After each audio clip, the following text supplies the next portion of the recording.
पहला पाठ उत्पत्ति अध्याय 2 पद संख्या 7 से 9। 3 1 से 7। प्रभु ने धरती की मिट्टी से मनुष्य को गढ़ा और उसके नथनों में प्राणवायु फूंक दी। इस प्रकार मनुष्य एक सजीव सत्व बन गया। इसके बाद ईश्वर ने पूर्व की ओर अदन में एक वाटिका लगाई और उसमें अपने द्वारा गढ़े मनुष्य को रखा। प्रभु ईश्वर ने धरती से सब प्रकार के वृक्ष उगाए जो देखने में सुंदर थे और जिनके फल स्वादिष्ट थे। वाटिका के बीचों बीच जीवन वृक्ष था और भले बुरे के ज्ञान का वृक्ष भी। ईश्वर ने जिन जंगली जीव जंतुओं को बनाया था उनमें सांप सबसे धूर्त था। उसने स्त्री से कहा, क्या ईश्वर ने सचमुच तुमको मना किया कि वाटिका के किसी वृक्ष का फल मत खाना?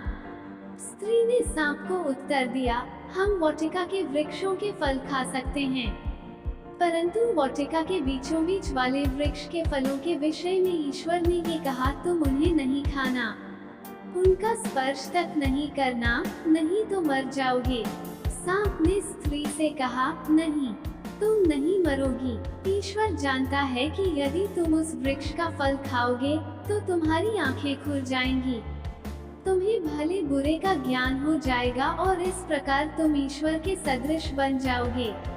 अब स्त्री को लगा कि उस वृक्ष का फल स्वादिष्ट है, वह देखने में सुंदर है और जब उसके द्वारा ज्ञान प्राप्त होता है तो वह कितना लुभावना है। इसलिए उसने फल तोड़कर खाया। उसने पास खड़े अपने पति को भी उसमें से दिया और उसने भी खा लिया। तब दोनों की आंखें खुल गईं और उन्हें पता चला कि वे नंगे हैं। इसलिए उन्होंने अंजीर के पत्ते जोड़ जोड़कर अपने लिए लंगोट बना लिए। सुसमाचार मत्ती अध्याय 4 पद संख्या 1 से 11। उस समय आत्मा ईसा को निर्जन प्रदेश ले चला, जिससे शैतान उनकी परीक्षा ले ले। ईसा 40 दिन और 40 रात उपवास करते रहे। इसके बाद उन्हें भूख लगी और परीक्षक ने पास आकर उनसे कहा, यदि आप ईश्वर के पुत्र हैं तो कह दीजिए कि ये पत्थर रोटियां बन जाएं। ईसा ने उत्तर दिया, लिखा है, मनुष्य रोटी से ही नहीं जीता है, वो ईश्वर के मुख से निकलने वाले हर एक शब्द से जीता है। तब शैतान ने उन्हें पवित्र नगर ले जाकर मंदिर के शिखर पर खड़ा कर दिया और कहा, यदि आप ईश्वर के पुत्र हैं तो नीचे कूद जाएं, क्योंकि लिखा है, तुम्हारे विषय में वह अपने दूतों को आदेश देगा, वे तुम्हें अपने हाथों पर संभाल लेंगे कि कहीं तुम्हारे पैरों को पत्थर से चोट न लगे। ईसा ने उससे कहा, ये भी लिखा है, अपने प्रभु ईश्वर की परीक्षा मत लो। फिर शैतान उन्हें एक अत्यंत ऊंचे पहाड़ पर ले गया और संसार के सभी राज्य और उनका वैभव दिखलाकर बोला, यदि आप दंडवत कर मेरी आराधना करें तो मैं आपको ये सब दे दूंगा।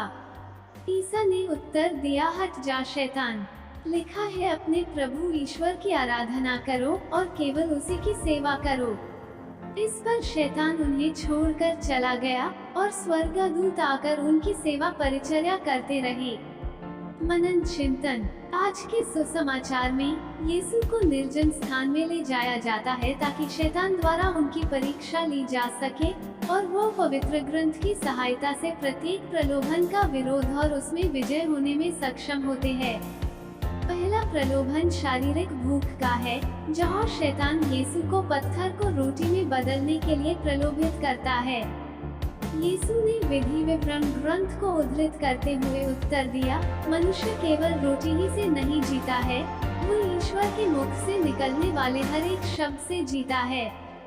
इससे ये पता चलता है कि यीशु जानते थे कि केवल भौतिक आहार ही महत्वपूर्ण नहीं, बल्कि ईश्वर के वचन से आध्यात्मिक पोषण भी कई अधिक महत्वपूर्ण है। दूसरा प्रलोभन भगवान की सुरक्षा का परीक्षण करने का प्रलोभन है।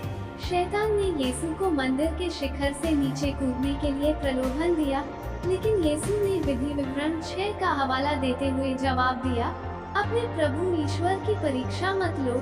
इससे पता चलता है कि यीशु जानते थे कि हमें ईश्वर और उनकी सुरक्षा का परीक्षण नहीं करना चाहिए, बल्कि उन पर विश्वास करना चाहिए। तीसरा प्रलोभन शक्ति का प्रलोभन है, जहाँ शैतान यीशु को दुनिया के सभी राज्यों के बदले उसकी पूजा करने के लिए लुभाता है। यीशु ने विधि विवरण का हवाला देते हुए जवाब दिया, अपने प्रभु ईश्वर की आराधना करो और केवल उसी की सेवा करो।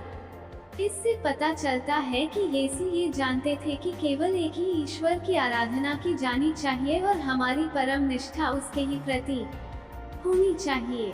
इस पूरे पद्यांश के दौरान यीशु हमें प्रलोभन का प्रतिरोध या सामना करने के लिए ग्रंथ का ज्ञान और ग्रंथ की शक्ति के महत्व को सिखाते हैं। इसी तरह से हम प्रलोभनों और जीवन की चुनौतियों के दौरान हम पवित्र ग्रंथ के वचन पर हमारे मार्गदर्शन हेतु भरोसा कर सकते हैं। हमें न केवल धर्म ग्रंथ को जानना चाहिए, बल्कि इसे अपने दैनिक जीवन में भी लागू करना चाहिए, ताकि हम शैतान के प्रलोभन का विरोध कर सकें और ईश्वर के प्रति वफादार बने रहें। अंततः ये पद्यांश हमें याद दिलाता है कि हम अपने संघर्षों में अकेले नहीं हैं, तथा हमें ईश्वर के वचनों में वो सामर्थ्य और मार्गदर्शन मिल सकता है जिसकी हमें आवश्यकता है। आइए हम परीक्षा के समय और अपने जीवन के सभी क्षणों में बाइबल की ओर मुड़ें और हमारे रास्ते में आने वाली किसी भी बाधा को दूर करने के लिए साहस और लचीलापन पाएं। आमीन।